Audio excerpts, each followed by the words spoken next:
And that word is that God would reset this whole thing, friend. When we look on social media and we see on TikTok and on Instagram and on YouTube, we see a lot of correspondences regarding these types of resets, these great resets. And they show all these buildings and they say that these buildings had to have been there before. And they show all of these monumental architectural structures that look as if they had been already erected, already there um, prior to that time that they are observing them. But we see all these things on social media supporting some sort of great reset.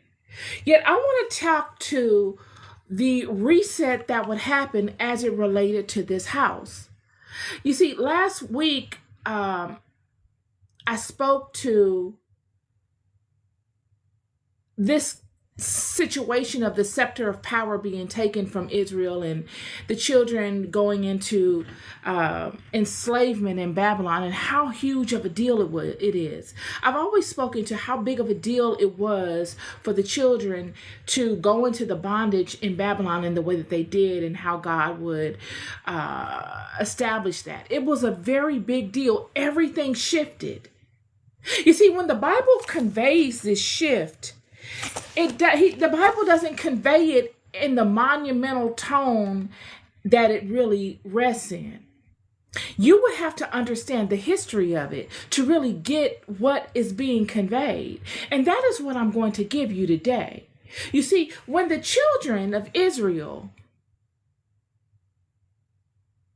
went into captivity in Babylon and the temple of Jerusalem was sunken in the earth, we're looking at a reset. A whole new world coming into play. A transition of power. Overnight. It literally happened overnight. And I'm going to convey how. The book of Baruch, chapter 13. And it says here, the book of Baruch, chapter 3.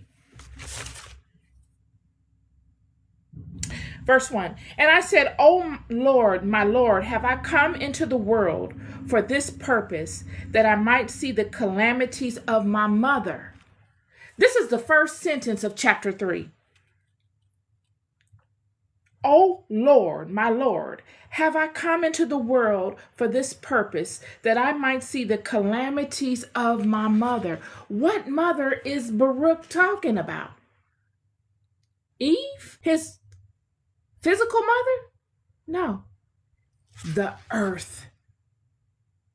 He's saying, have I come into the world to see the end of the earth? This is what makes it such a big deal. This is what makes the tone of all the back and forth that Baruch is having with God so heightened. Baruch is going for it. He has God face to face with him, and he is challenging God in a respectful way. But this goes to show you how significant the situation at hand was. He had no choice. It was now or never. Baruch knows that God taking the scepter of power from Israel at this time changed the entire world. This heightens what we consider Israel. These are 12 tribes. A lot of times we only think of it as one tribe. We only think of Judah. But Israel is 12 nations of people. This was the whole world, in a sense, to these people. And when God comes and takes this power from them, he's taking it and giving it to another group of people. Who could this be? When the book of Genesis begins, it begins with a clean slate, as if a reset had already happened. God did not speak to how he made the water. God did not speak to how he formed sound. All these things that God will create. It was as if God already had them established, and these new creations, God would show how he formed them. But there were already structures in place, as if there was a world before that had come and gone, and God is looking to build something new. And in God building something new for Adam, everything is great until this serpent comes into the picture. And the serpent comes into the picture, and it's a rug pull, a complete and utter rug pull. Excuse me. It undermined all that God was looking to do through Adam and Eve. In this rug pull, this angel, this person that had nothing to do with what God was going to do through Adam and Eve, establishes himself in the world. So now we have Adam, Eve, and this angelic being. And Eve ends up giving birth to a child that is half Eve and half this angelic being. So now we've established that prior to all of this, there was Adam and Eve. And some say Adam and Eve had children. So if you align to the theory that Adam and Eve were here and their children that were holistic children vibrating within the way God established them to vibrate were here, and now Eve has had a relation with this serpent and she has given birth to his seed. So it's Adam and Eve seed and serpent seed. This is what we're dealing with here. And Adam, he no longer sees himself king of the earth. He no longer ascribes to the title. He's guilt-ridden. He doesn't see himself worthy. He's hopeless.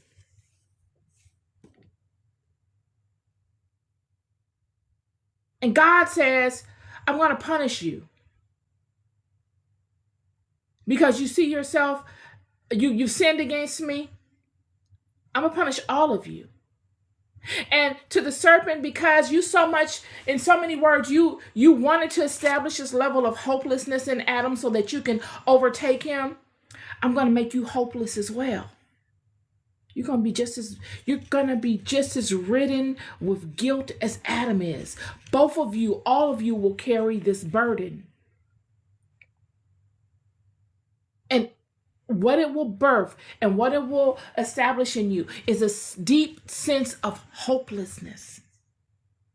The weight of the judgment will be so heavy that you don't see how you can overcome it. And you will wrestle with it. And this will be your wrestling. And this is all parties wrestling. Some handle it better than others. The fallen ones handle it better. They were wiser from the beginning, so they had the advantage of wisdom, but they are dependent upon the dust of Adam. They're dependent upon Adam to produce. Without Adam producing,